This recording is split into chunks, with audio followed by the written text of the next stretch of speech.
నమస్తే.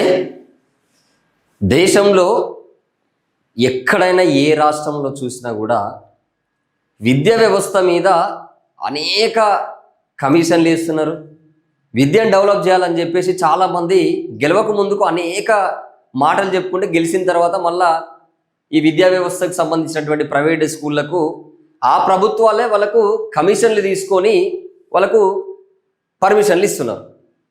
అయితే తమిళనాడు రాష్ట్రంలో సీఎం విజయ్ ఎంత గొప్ప పని చేసిందంటే ఆయన కాళ్ళు కడిగి నెత్తిలో పోసుకోవచ్చు. ఇప్పుడు అక్కడ ఉన్నటువంటి ప్రజలు ఆల్రెడీ ఆ పని కూడా చేయాల్సినటువంటి అవసరం కూడా ఉన్నది. ఎందుకంటున్నా నేను ఈ మాట అంటే, విద్యా దోపిడీ ఈ రాష్ట్రంలో మితిమీరిపోతుంది. రోజుకింత విచ్చలవిడిగా ఎవ్వరికి ఇష్టం వచ్చినట్టు వాడు స్కూల్లో పెట్టుకుంటే వాడు పోయి పర్మిషన్లు కావాలంటే వెనక ముందు ఏది చూడకుండా నీ కానించి ఎన్ని రావాలి మాకు, రైట్ పలానా టైంకి పలానాది మాకు వస్తూనే ఉండాలని చెప్పేసి కమిషన్ల బేస్డ్గా విద్యా వ్యవస్థ నడుస్తున్నది. గవర్నమెంట్ ప్రభుత్వ పాఠశాలలు పట్టించుకోలేనటువంటి ఈ ప్రభుత్వము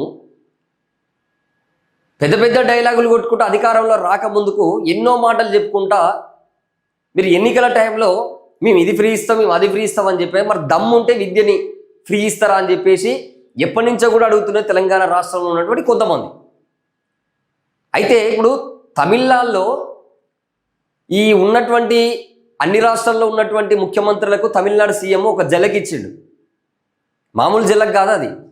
విద్యా వ్యవస్థను మొత్తం ఎట్లా నడపాలనో, ఇక ప్రైవేట్ స్కూల్ ఎట్లా నడుస్తాయో దాని కథ ఏందో అనేది మొత్తం బయటికి తీస్తే ఫీజులు మొత్తం కూడా తక్కువ చేసి పడేసాడు. ఇక కొంతమంది ఏంటంటే ప్రభుత్వ పాఠశాలల్ని మనం పంపించాలి, మన పిల్లల్ని ప్రభుత్వ పాఠశాలని మనం వాటిని మంచిగా చేయాలి, మనం బలోపేతం చేయాలి, ప్రభుత్వ పాఠశాలల్ని మనం చదివించాలని చెప్పేసి చాలామంది చెప్తున్నారు. మరి ప్రభుత్వ పాఠశాలల్లో డిజిటల్ క్లాసులు ఉన్నాయా? ప్రభుత్వ పాఠశాలల్లో ఇంగ్లీష్ టు ఇంగ్లీష్ మాట్లాడుతున్నారా పిల్లలు? ప్రభుత్వ పాఠశాలల్లో చక్కగా స్టాఫ్ ఉంటున్నారా? ప్రభుత్వ పాఠశాలలో చెప్పేటటువంటి టీచర్లకు జీతాలు చక్కగా ఇస్తున్నారా ఈ ప్రభుత్వం? అసలు గవర్నమెంట్ బళ్ళను పట్టించుకునే ప్రయత్నంలో ఉన్నాయి ఈ ప్రభుత్వాలు.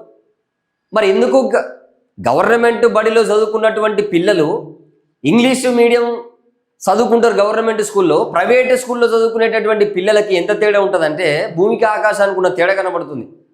మళ్ళీ దీనికి ఏమంటారంటే, చాలామంది ఉన్నారు అక్కడెక్కడ చదువుకున్న వాళ్ళు ఇంగ్లీష్ టు ఇంగ్లీష్ మాట్లాడుతున్నారు. నేను ఇంగ్లీష్ టు ఇంగ్లీష్ మాట్లాడేటప్పుడు ప్రైవేట్ స్కూళ్ళల్లో మొత్తం మాట్లాడతారు.